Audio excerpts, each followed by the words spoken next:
Queridos irmãos, queridas irmãs, sejam bem-vindos ao nosso canal Espiritismo, Estudos para a Vida. Estamos de volta com a nossa série Estudando o Evangelho segundo o Espiritismo.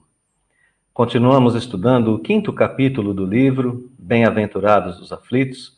Estamos no item Instruções dos Espíritos e agora estudaremos o item A Felicidade não é deste mundo. Esse item que é composto por 8 parágrafos e que vem com alto grau de informações para nós, espíritos aqui encarnados na Terra, e também com conteúdo prático para orientação das nossas existências aqui no globo. Nessa instrução, nós temos um conteúdo que nos traz a explicação sobre a atual situação humana aqui no planeta Terra, referente à felicidade, como nós nos encontramos aqui diante da felicidade. Qual é a nossa situação? O próprio título já nos diz que a felicidade não é daqui. Portanto, teremos ainda no item o consolo diante dessa situação, como pensar sobre ela, sendo consolados e tendo esperança para o futuro. E veremos também ainda nesse item o que é necessário para obter a felicidade nos moldes que todos nós desejamos.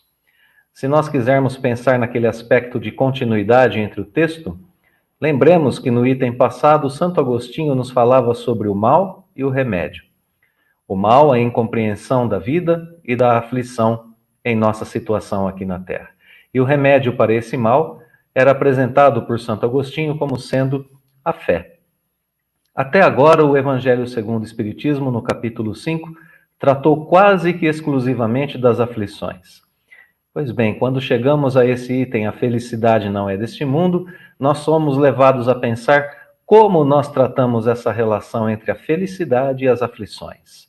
Será que nós aqui somos apenas infelizes? Será que temos só aflições? Por que a felicidade nos parece tão escorregadia aqui na Terra? Parece que nós detemos por alguns instantes e depois ela nos escapa. Entender isso é o caminho melhor que nós temos para conquistar a felicidade com conhecimento de causa. Em outras palavras, podemos dizer que, apesar do sofrimento, apesar das aflições, é possível ser feliz e, mais do que isso ainda, é possível conquistarmos e construirmos a felicidade cada vez melhor para o futuro. Essa é a ideia de continuidade entre os itens do Evangelho segundo o Espiritismo. Então vamos ao primeiro dos nossos 8 parágrafos para o estudo, para o atual estudo. Esse primeiro parágrafo nós dividimos em 2 partes, e na primeira parte nós vemos que a maioria dos homens, a maioria dos espíritos encarnados, podem estar em qualquer classe social, em qualquer uma das posições sociais, dirão, reclamarão, se queixarão de não serem felizes. Essa é a primeira informação do parágrafo. Numa segunda informação, num segundo ponto, nós veremos que, com efeito, nem riqueza, nem poder, nem a florida juventude são condições essenciais à felicidade. Nenhuma delas traz felicidade por si só. Mais do que isso, nem mesmo essas 3 condições juntas garantem a felicidade. Essas as principais informações desse primeiro parágrafo. O que nós podemos concluir daqui? Esse parágrafo evidencia a condição humana na Terra diante da felicidade. Nós podemos ter algum tipo de felicidade por sermos jovens, por termos riqueza, por termos poder e assim por diante. Mas essas condições não trazem aquilo que nós chamaríamos de felicidade plena, como ficará mais evidente no decorrer da instrução. Nós veremos que a felicidade que não é aqui da Terra é a felicidade plena, a felicidade mais pura, aquela sem mácula, aquela que não se ausenta de nós. Então é disso que se trata esse item do Evangelho. Primeira coisa que nos foi apresentada, então, a condição humana aqui. O que um homem pode conquistar por si só, em termos de felicidade, e mesmo assim, mesmo conquistando, ele saberá que não será plenamente feliz. Vamos ao segundo parágrafo. De novo, dividido em 2 partes. Na primeira parte, nós vemos a informação que nos diz que aquelas classes laboriosas e militantes invejam aqueles que são favorecidos da fortuna. Essa é a primeira informação. E na segunda informação, nós vemos que neste mundo, aqui na Terra, por mais que se faça, cada um tem sua parte de labor, todos experimentam o trabalho, a miséria de alguma forma, os sofrimentos e decepções. Conclusão do parágrafo, chegamos à conclusão de que a Terra é um lugar de provas e expiações. Então, se no parágrafo anterior falávamos sobre, ou melhor ainda, o Evangelho nos falava sobre a condição humana, agora aqui ele nos fala sobre a condição do planeta. O planeta é um planeta de provas e expiações, portanto não é motivo para termos inveja das pessoas que são favorecidos da fortuna terrena, das coisas materiais. Aqui a condição de não alcançarmos a felicidade plena aparece como consequência da natureza do próprio planeta.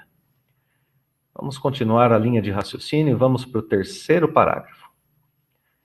Assim, pois, existem pessoas que pensam que aqui na Terra nós temos a única morada do Espírito e que aqui nós temos uma única existência para alcançar a felicidade no seu mais alto grau.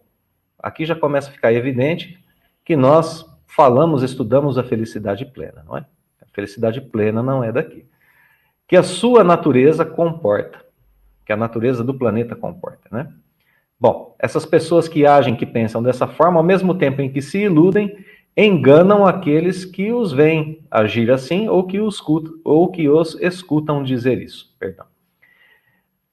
Aqui nós temos experienciado que só excepcionalmente o globo, a Terra, apresenta condições necessárias àquilo que se chama de completa felicidade do indivíduo. Então, o que fica desse parágrafo para nós é que nós temos que desenvolver em nós uma concepção correta sobre o nosso planeta, a multiplicidade das existências, e que assim nós entenderemos que temos algum tipo de felicidade aqui, mas que a felicidade plena não se alcança aqui. Essa ideia já começa a aparecer para nós como uma ideia consoladora. Começamos a perceber que, se a felicidade plena não é daqui, existe algum tipo de felicidade aqui, e que nós podemos, enfim, construir algo melhor aqui no planeta, o que virá um pouquinho mais à frente na mensagem. Vamos ao quarto parágrafo agora. Também dividido em duas partes. Em tese geral, nós dizemos aqui na Terra que a felicidade é uma utopia, é um sonho, e que gerações se lançam em busca dessa felicidade sem jamais alcançá-la. E na segunda parte, nós temos uma comparação muito interessante dizendo que aqui o homem ajuizado é raro, é difícil ser encontrado. E que o homem, notem as palavras, né? Absolutamente feliz, plenamente feliz, jamais foi encontrado. Se nós colocarmos essas duas coisas em contraposição, não é? A primeira parte do parágrafo diz que a felicidade é um sonho e que as pessoas se lançam sucessivamente sem jamais alcançá-las, inclusive as gerações, não é? Muitas gerações se lançam nessa busca e não a alcançam. Esse se lançar nos dá essa ideia de se lançar mesmo de qualquer forma. De correr ao encontro sem ter aquele conhecimento de causa. E nós vemos, por outro lado, em comparação, que essas pessoas são ditas como se fossem sem juízo, pois o homem ajuizado é raro na Terra. Então, buscar essa felicidade desse modo, de modo inconsequente, pode ser perigoso. A comparação entre o homem ajuizado e o feliz, que é colocado aqui, é importante. Buscar a felicidade sem auxílio do juízo, do bom senso e da consciência de nossa condição, o que foi mostrado até agora aqui nesse item do Evangelho, é comum à maioria dos homens, mas pode levar exatamente ao resultado oposto. Essa é a advertência que nós temos aqui. Pode nos levar à infelicidade. Vamos continuar mais um pouquinho, pois o parágrafo seguinte continua essa linha de raciocínio. E nós vamos entrar agora no quinto parágrafo, então. que nos diz que a felicidade aqui na Terra é efêmera, ou seja, ela passa depressa. Existe um tipo de felicidade, portanto, aqui. Mas é uma felicidade que passa depressa, são momentos, são instantes. Sem ponderação, troca-se um momento de felicidade por uma série de amarguras. É isso que nós vemos aqui nessa primeira parte do parágrafo. Então, a ponderação aparece aqui como muito importante para a busca da felicidade, além da consciência da nossa situação que nós vimos já anteriormente. Na segunda parte, nos diz que os que têm esse tipo de felicidade momentânea, são os venturosos da terra e são invejados pela multidão. Vejam que conclusão que nós chegamos com esse parágrafo. Pessoas que conseguem uma felicidade passageira e que muitas vezes, como consequência dessa busca, têm grandes decepções e aflições, são invejadas por nós. Pessoas que se aliam, que se associam, que se unem a outras por interesse financeiro, por exemplo. Em vários tipos de relações, não é? Se unem por interesse financeiro. Depois, por essa união, são condenadas a viver com pessoas, com frequência, essa convivência, que não têm afinidade com elas, percebem que não gostam de conviver com essas pessoas, que as ideias não são iguais, que é desagradável o convívio e passam a criar inimizades para o futuro. Vejam que por causa do dinheiro, que era uma felicidade momentânea, instantânea, imediata, se trocou uma consequência pior de uma convivência longa e aflitiva. Esse é o grande erro, trocando as coisas imediatas por coisas ruins, por aflições mais longas. Muitos erram trocando essas coisas imediatas, que muitas vezes julgam como sendo felicidade, de forma equivocada, por infelicidade. Essa é a grande troca. E vejam que tristeza. Nós que invejamos essas pessoas que fazem isso, invejamos pessoas que estão equivocadas, invejamos pessoas que erram na vida e que não alcançam aquilo que almejam, que é a felicidade. Vamos a mais um parágrafo, parágrafo 6, também dividido em duas partes. Na primeira parte, nós começamos a trabalhar um pouco mais o aspecto consolador das informações que nos foram dadas até agora. Até agora nós tivemos um panorama geral do que é a felicidade aqui na Terra e de como nós interpretamos essa frase, a felicidade não é desse mundo.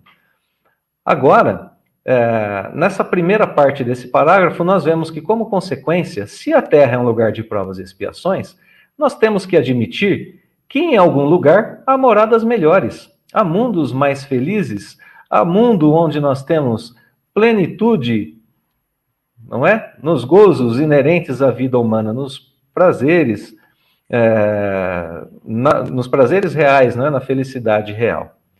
E na segunda parte desse parágrafo, nós veremos que Deus colocou esses planetas espalhados por todo o universo e que nós iremos a ele quando estivermos purificados e aperfeiçoados. Então aqui são duas informações, não é? Temos que admitir que existem mundos mais felizes que a Terra e temos que admitir que a nossa esperança agora se concentra na lei do progresso e na consciência de nosso momento aqui na Terra, na consciência da imensidão da possibilidade da vida em outros planetas. Aqui a gente já começa a trabalhar com essa ideia de consolo que continua no parágrafo seguinte, o 7º. Então a gente não precisa deduzir do que está sendo escrito aqui nessa instrução que a Terra vai ser sempre uma penitenciária, um lugar de provas e expiações. Basta para isso que nós pensemos que já foram realizados progressos e então a gente vai deduzir facilmente que outros progressos virão. A própria Terra, o próprio planeta vai evoluir e se transformar em um planeta que proporcione para nós, seus habitantes, estados cada vez mais felizes, estados cada vez menos aflitivos, aqui, para serem vividos aqui mesmo na Terra. E o nosso último grifo aqui desse parágrafo nos diz que essa é a tarefa imensa cuja execução cabe à doutrina espírita, a doutrina dos espíritos. Então, aprendemos com o sétimo parágrafo, sétimo e penúltimo parágrafo, que temos muito trabalho pela frente. Aumentar o nosso quinhão de felicidade, aqui mesmo na Terra, só depende de nós, em nosso trabalho, junto com a doutrina espírita. Conclusão geral da instrução. Assim, pois, é que nós somos abençoados aqui com os votos de uma santa emulação, de bom ânimo, para que nós nos despojemos do homem velho, para que nós façamos a nossa reforma íntima, né? Para que nós nos melhoremos, para vivermos melhor aqui a nossa felicidade, embora com algumas aflições ainda, com algumas provas e expiações, e para que alcancemos mundos superiores. E aqui a parte prática, a parte evidente de nosso trabalho aqui, que é consagrar-nos à propagação do Espiritismo. Nós temos o dever de fazer que nossos irmãos participem dos raios da sagrada luz. Portanto, mãos à obra. Mãos à obra, porque essa é a nossa, é o nosso trabalho. Nós temos que preparar o mundo para gerações vindouras, no qual não mais seja vã a palavra felicidade. Aqui nós encerramos essa belíssima instrução dos Espíritos com a parte prática, dizendo que nos cabe alcançar, que a todos nós cabe a felicidade. E dizendo o que temos que fazer para alcançar a felicidade plena, a nossa reforma íntima e o trabalho em favor de todos naquilo que ensina o Espiritismo. O Espiritismo ensina muito para nós. O Espiritismo nos ensina que a vida bem vivida aqui na Terra é aquela vivida na caridade, no progresso intelecto-moral individual e coletivo de todos nós. É assim que todos nós podemos progredir e alcançar patamares cada vez maiores e mais duradouros desse estado de espírito que é a felicidade.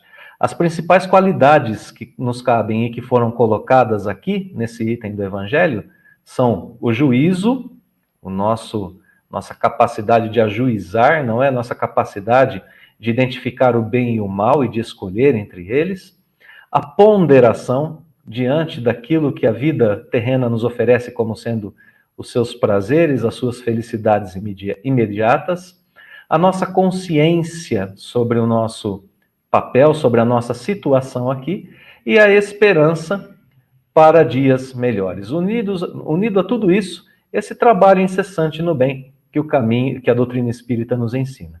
Eis o caminho mais feliz possível para o nosso momento, e que, inclusive, nos resguardará de erros que podem nos fazer sofrer. Assim, queridos irmãos e irmãs, nós encerramos esse item. A felicidade não é deste mundo. A felicidade plena pode não ser daqui, mas existe um caminho de felicidade a ser construído por todos nós e para cada um de nós. É assim que a doutrina espírita nos ensina. Deixamos, como sempre, o nosso fraterno abraço, o nosso agradecimento pela companhia nos estudos, o convite para o nosso próximo estudo e os votos de que Deus nos abençoe hoje e sempre em nossa jornada.